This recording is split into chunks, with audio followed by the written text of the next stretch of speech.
Sagangga menginspirasi dalam menumbuhkan budaya pembelajaran mendalam. Kenapa diangkat? Assalamualaikum warahmatullahi wabarakatuh. Apa kabar teman-teman semuanya?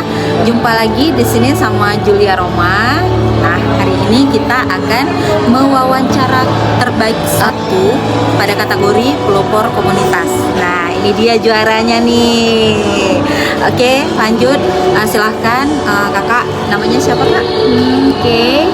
Assalamualaikum warahmatullahi wabarakatuh. Perkenalkan, nama saya Andrea Reza, biasa dipanggil Bu Zaza.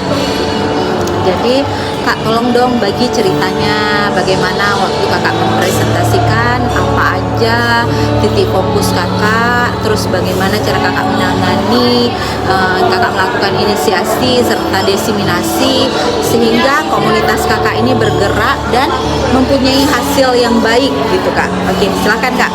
Alhamdulillah. Saya merupakan ketua komunitas belajar Saganggam, komunitas belajar dalam sekolah yang dimiliki oleh TKI 1 Kota Bukit Tinggi, Provinsi Sumatera Barat. Latar belakang saya selain menjadi guru TK, saya merupakan asesor bahan PDM, kemudian fasilitator coding KA juga, dan ada beberapa juga jabatan yang lainnya. Jadi kemarin tuh saya mengangkat praktik baik tentang komunitas belajar, yaitu dengan judul Sagangga menginspirasi dalam menumbuhkan budaya pembelajaran mendalam. Kenapa diangkat judul seperti itu? Karena ini dilatar belakangi oleh komunitas belajar saya yang udah berdiri beberapa tahun, udah jalan beberapa tahun, namun pada dasarnya kegiatannya nggak jalan sebagaimana mestinya. Kadang jalan, kadang enggak, kadang kalaupun jalan hanya 5 menit, hampir habis teman-teman baru kumpul semuanya. Selain itu, di awal tahun 2025 kita sering mengikuti sosialisasi dan pelatihan tentang PM, baik yang luring maupun daring, yang gratis maupun berbayar.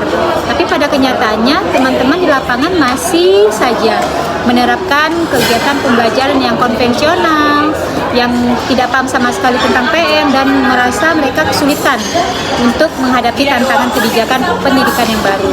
Selain itu, latar belakangnya kita sudah menyebarkan angket tes Grow Mindset, dan itu ternyata 10 dari 13 guru masih berkategori fixed mindset.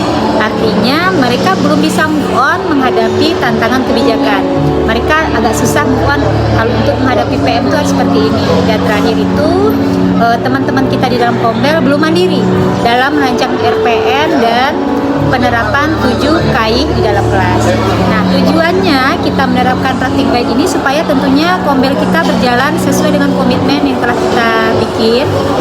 Yang kedua itu supaya teman-teman paham tentang PM itu seperti apa, dan tentunya belajarnya bermakna apa yang mereka pelajari, sadar mereka mempelajari apa, dan tentunya mereka belajar secara gembira.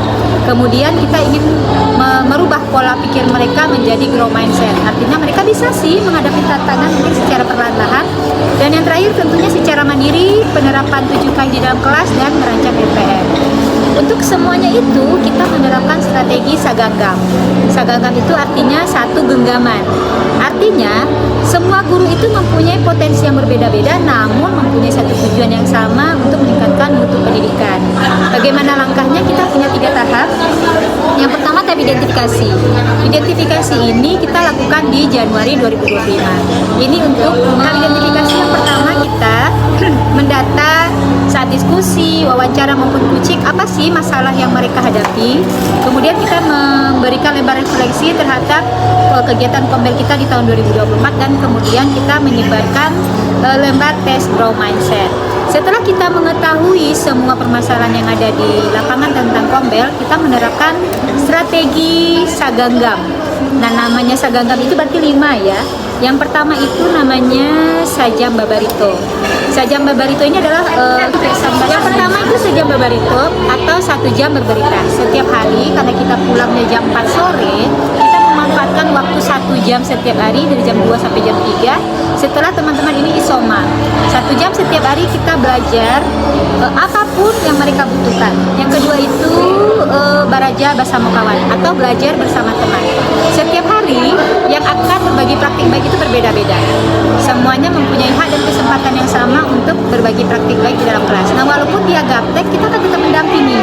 Jadi mereka tetap menampilkan praktik baiknya walau sekecil apapun telah dilakukannya dalam kelas. Itu Jadi setiap hari kita berganti-ganti supaya melatih kemampuan mereka berbagi di depan kelas. Nanti kalau mereka udah mampu, baru kita tahap ketiga.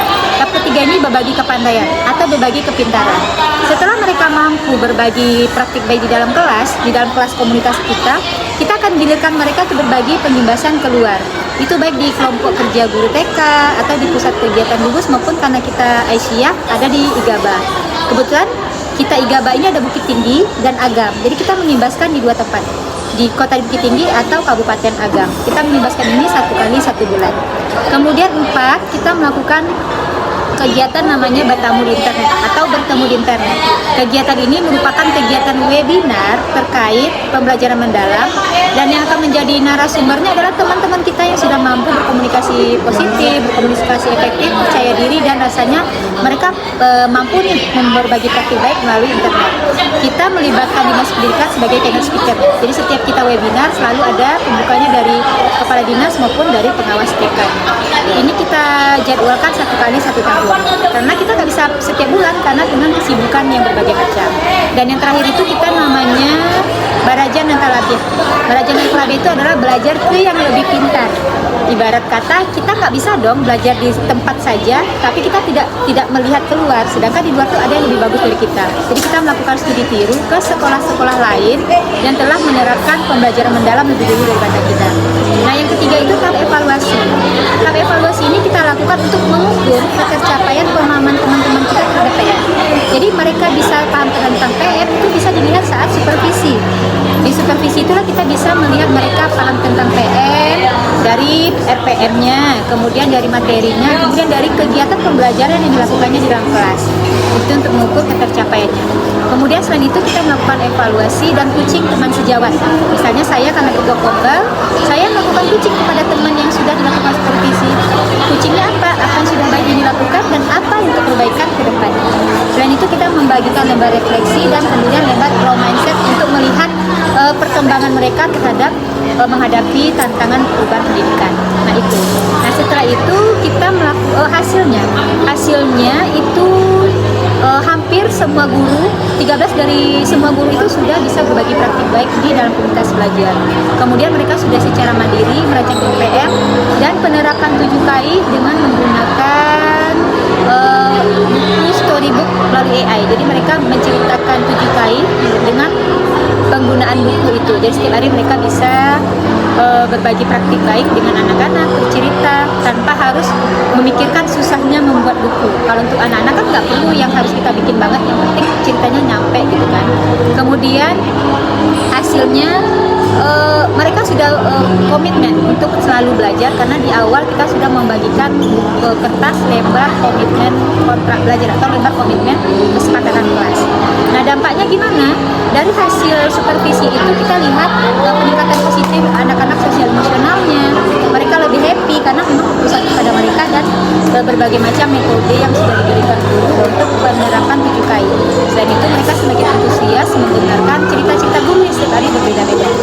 Selain itu setelah kita melaksanakan kegiatan pembelajaran tentunya kita mendiseminasikan kepada beberapa tempat. Misalnya kalau tadi pengimbasannya di Bukit Tinggi Agam, kita melakukan diseminasi di Kota Padang Panjang, lebih jauh lagi seperti itu. Jadi di awalnya mereka kombelnya biasa aja, mereka mengadopsi strategi Saganggam dengan kegiatan belajar setiap Rabu, Mereka belajar setiap hari Rabu, memang anak-anak dipulangkan setiap hari Rabu itu jam 10. Jadi guru belajar dari jam 10 sampai jam 12 di kantor dinas pendidikan, difasilitasi oleh dinas pendidikan. Kemudian kita diseminasinya IGTK. IGTK ini diseminasinya apa? Kita memperkenalkan kombel kepada IGTK untuk mendaftarkan IGTK di peluang GTK. Akhirnya dari situlah mereka muncul ide beberapa kombel-kombel, salah satunya kombel membuat buku cerita anak. Dan kombel ini rutin melakukan webinar sekali sebulan. Dan yang ketiga itu kita mendiseminasikan di Igaba Provinsi dan Himpaudi. Mereka di antara Saganggam tadi mereka membuat metode baru yaitu belajar di alam. Mereka belajar di alam. Kalau kita ke alam itu healing, kalau mereka ke alam itu healing sambil belajar. Seperti itu ya. Jadi mungkin seperti itu kesimpulannya, dengan strategi Saganggam ini kita bisa membuat komitmen yang bagus dengan teman-teman. Habis itu membuat teman-teman lebih mandiri dan bisa berbagi praktik baik kepada teman-teman yang lain. Oke, mantap sekali. Oke teman-teman, nah itu dia cerita singkat dari terbaik satu pelopor komunitas belajar tingkat guru PAUD. Nah teman-teman, mau tahu lagi nggak? Nah, apakah cerita yang tadi kakak utarakan atau kakak presentasikan itu? Nah itu aku panggilnya kakak aja ya. Boleh, silakan, siap. Ma. Oke, jadi itu semua terkoneksi di naskah kak? Iya. Oke, nah itu dia teman-teman. Ada di naskah. Semuanya ada di naskah. Nah, terus kak di saat kakak melakukan kegiatan pengumpulan dokumen nih kak. Nah, di saat kakak melakukan pengumpulan dokumen nih kak, ini kita kilas balik ya. Iya. Nah, ketika kakak mengumpulkan dokumen, itu biasanya dinas pendidikan kapan memberikan informasi kepada kakak sehingga kakak udah siap dan matang mempersiapkan segala sesuatunya. Siap. Oke. Jadi kalau dibilang matang, belum matang ya. Jadi saya tahunya itu, kita kan terakhir tanggal 14 ya waktu itu. Iya. Tanggal 7 saya sedang visitasi ke SD. Jadi ditelepon sama pengawas, Zaza, kita ikut kegiatan HGN ya, kamu ikut pelopor ya. Jadi bayangannya pelopor kombel itu seperti apa nggak kebayang, tapi saya punya kombel. Iya. Awalnya mengundurkan diri karena memang keterbatasan waktu. Karena kalau dasmen itu visitasinya 2 hari, belum lagi pengumpulan dokumen 2 minggu itu ribet kan. Akhirnya saya selesai visit dari kota Payakumbuh ke kota Bukit Tinggi itu jam 5 itu saya baru syuting video. Iya. Nah sedangkan pengumpulan naskah itu 14 terakhir, tanggal 13 itu video sama naskah belum selesai sama sekali karena memang saya nyambil visit penilaian visit, kemudian megang kelas TK juga, habis itu mengumpulkan video sama naskah. Itu kalau misalnya tanggal 14 dikumpul, itu mungkin video seadanya. Ya, berarti kakak Seadanya. kena perpanjangan waktu Kena nih. perpanjangan waktu. Jadi Alhamdulillah. perpanjangan waktu Oke, kan itu siap. maksimal tanggal 20. Saya selesai tanggal 16. Tanggal 16 2 hari itu memang kilat khusus. Jadi saya karena videonya agak lama ngeditnya, jadi saya duluin naskah. Kalau naskah bisa lah ya sehari selesai karena konsep kita udah ada. Ya pas di video agak lama ngeditnya. Jadi tanggal 16 kita baru selesai, baru selesai aman semuanya, baru saya kerjain visitasi dan lain sebagainya. Oke, siap. Nah, ini sahabat guru PAUD di diskusi ilmu. Nah, ini nanti kita akan minta juga adopsi dari video dari kakak terbaik kita nih. Ya kak ya, boleh kak ya berbagi. Kak, terakhir nih kak. Kak, sapa dulu guru-guru TK Negeri 1 Melapo kak. Guru TK Negeri 1 Melapo. Oke, coba disapa dulu kak. Halo guru-guru TK Negeri 1 Melabu, jangan berhenti belajar karena guru yang berhenti belajar itu tidak akan mengajar sama sekali karena kita harus mengikuti perubahan zaman setiap hari. Siap kak. Oke, terima kasih kak atas berbagi ilmunya kak. Roma doakan kakak semoga sukses ke depannya. Dan satu kata juga untuk kakak, is the best. Jangan lupa untuk saling berbagi terus kak. Siap. Oke, assalamualaikum warahmatullahi wabarakatuh. Waalaikumsalam warahmatullahi